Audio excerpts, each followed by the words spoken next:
Si tienes SOP, seguramente has escuchado que todo es culpa de tu peso. Pero si te sientes atrapada entre el acné, la caída del cabello, la ganancia de peso y la falta de energía, este video es para ti. Es muy sencillo lo que vas a aprender hoy. Primero vas a dejar de culparte y vas a entender lo que realmente está sucediendo en tu cuerpo. ¿Por qué tus ovarios se detienen en seco? ¿Por qué tu cerebro produce demasiada LH? Etcétera. Vamos a desglosar el síndrome de ovario poliquístico como nunca lo has escuchado en la consulta. Y la razón es muy sencilla. No porque yo soy mejor que tus médicos, sino porque es un tema muy complejo que requiere por lo menos 30-40 minutos de tu tiempo. Por eso he creado este video, porque es lo que estoy seguro le gustaría escuchar a mis pacientes. ¿Y a ti?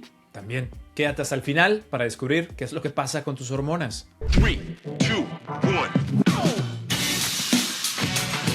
Dr. Mauricio Gonzalez is a Mexican physician based in New York City.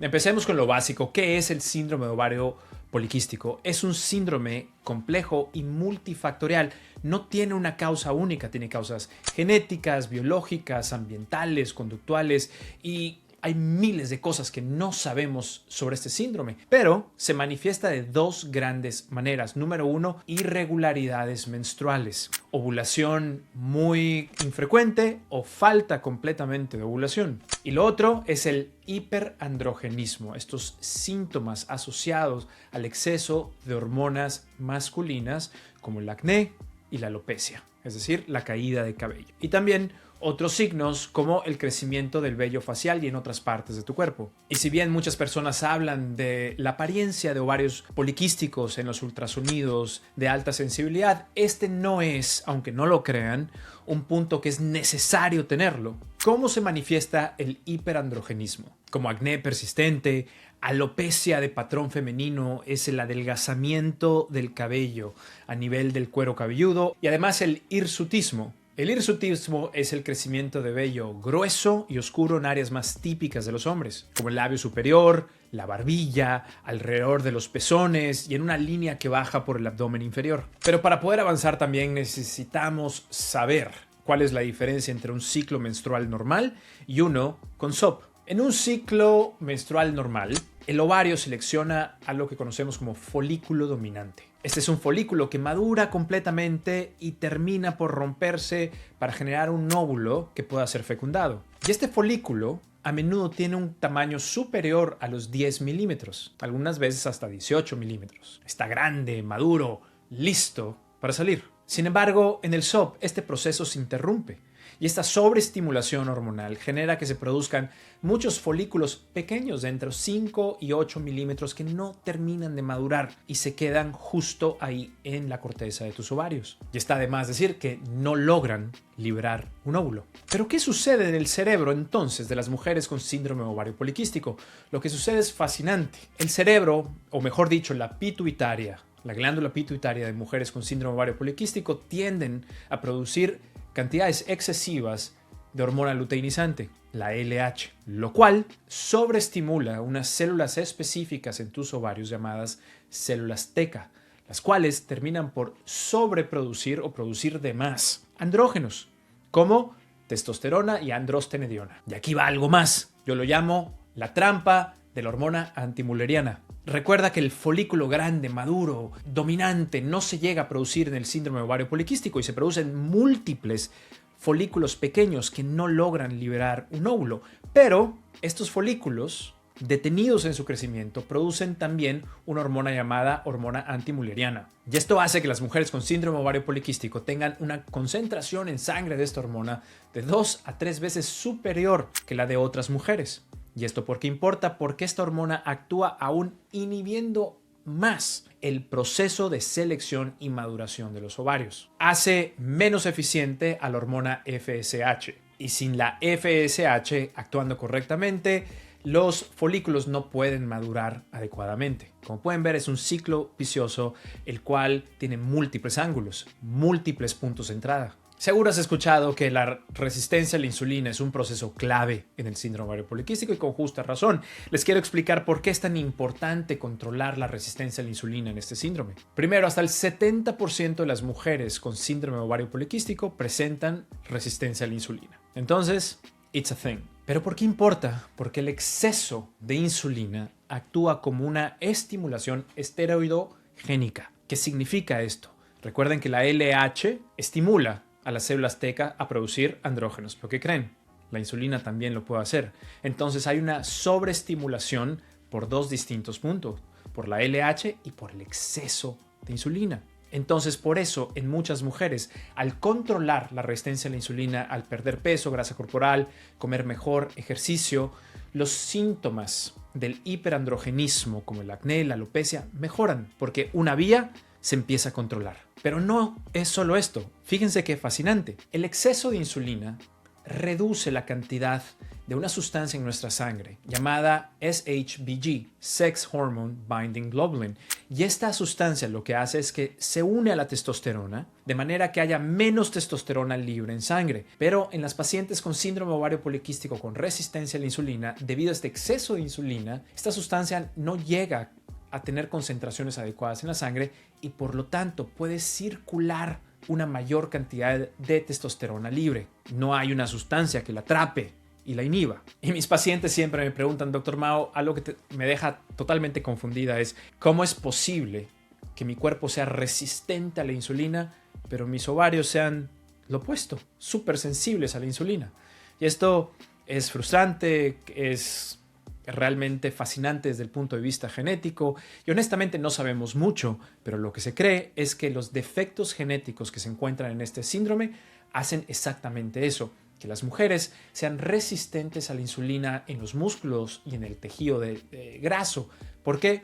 Porque una vez que la insulina se une a los tejidos, como los músculos, por ejemplo, al momento de tratar de abrir la compuerta para que la glucosa entre a sangre, ese último paso, ese post-binding phase, no se lleva a cabo, quizás por un problema genético que conduce a una sobreactividad de una enzima. Curiosamente, este mismo defecto hace que las células T en el ovario sean más exquisitamente sensibles a la insulina, lo que lleva a producir más testosterona, androstenediona y generar estos síntomas de hiperandrogenismo. Yo sé, es frustrante y es complicado, pero estoy seguro que lo van a entender bastante bien. Por lo tanto, mientras tu cuerpo lucha y batalla contra la glucosa a nivel del cuerpo, los ovarios son muy sensibles a esto y producen más andrógenos. Ahora hablemos de mitos. ¿Es esta condición genética? Como todo en la vida, nada es 0% genético ni 100%. Sin embargo, creemos que el impacto de la genética en este síndrome es de alrededor del 70%.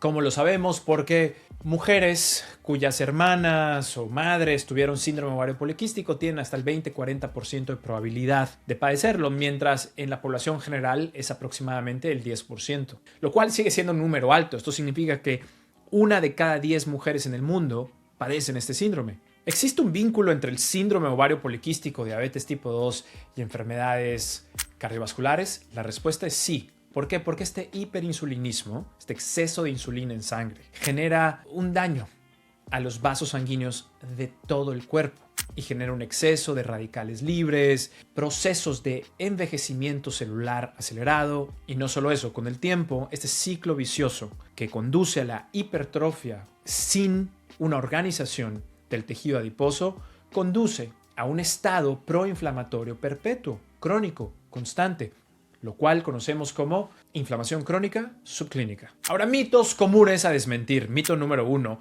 Tienes que padecer obesidad para tener síndrome ovario poliquístico. No necesariamente. En algunos estudios científicos se ha visto que hay algo que se llama sesgo de selección. Es decir, las mujeres que más se atienden por síndrome ovario poliquístico tienden a padecer más obesidad, pero no es porque sea mucho más prevalente en esta población, aunque sí hay un riesgo mayor.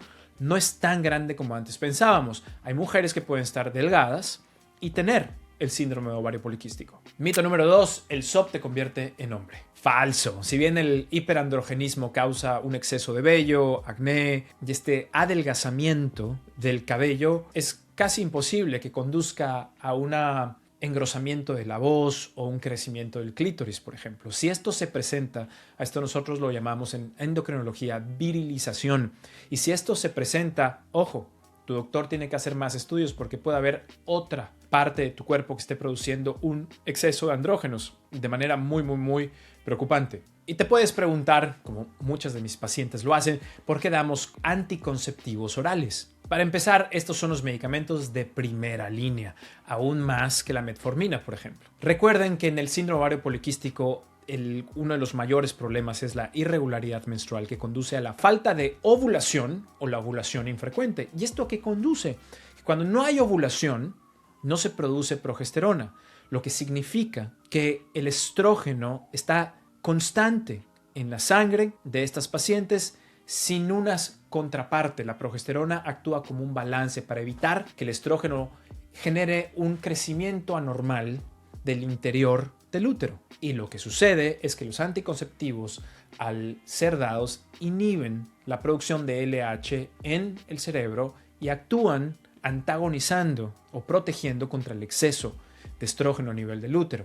De esa manera prevenimos que las mujeres les pasen dos grandes cosas. Una, prevenimos el exceso de andrógenos. Y dos, prevenimos el sobrecrecimiento anormal del interior del útero. Y esto puede prevenir cáncer en el endometrio. Es un poco como calmar el cerebro también. Y el mito más común que circula en redes es que estas medicinas causan coágulos o lo que nosotros llamamos tromboembolismo venoso. Sí hay un riesgo, pero es muy pequeño, muy pequeño. Y cuando se pone en una balanza versus riesgos y beneficios, tiende a tener más beneficios. No les estoy diciendo que ustedes son las candidatas ideales para estos anticonceptivos. Eso es algo que tienen que discutir con sus médicos porque cada caso es individual.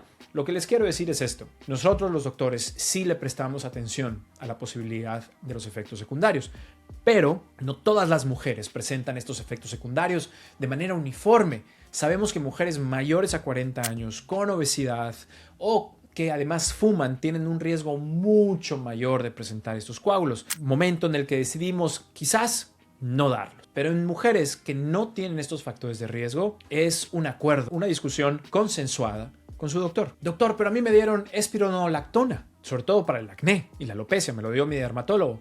Cierto. Nuestras guías clínicas mencionan que después de 6 meses de tener a una paciente con cambios del estilo de vida y anticonceptivos orales, si los síntomas de hiperandrogenismo no se han reducido visiblemente y si la calidad de vida de la paciente sigue estando impactada, se pueden agregar estas medicinas, las cuales bloquean los receptores de andrógenos en los tejidos, por lo cual aún más se controlan estos efectos, como el acné, la alopecia y el vello facial. Y si esto no funciona después de algunos meses, hay métodos dermatológicos. Yo de hecho tengo un video donde les explico qué pueden hacer al respecto. Este video es para darte calma, para hacerte ver qué es lo que pasa en tu cuerpo, por qué lo atacamos como lo atacamos farmacológicamente y cómo entender que hay múltiples vías por las cuales nosotros podemos implementar estrategias. En próximos videos les voy a hablar de dieta, suplemento, ejercicio y otros tratamientos. Así que espero que les haya gustado, suscríbanse al canal y recuerden, los ojos jamás podrán ver lo que la mente desconoce. Esto fue Dr. Mao Informa. 3, 2, 1. Dr. Mauricio Gonzalez is a Mexican physician based in New York City.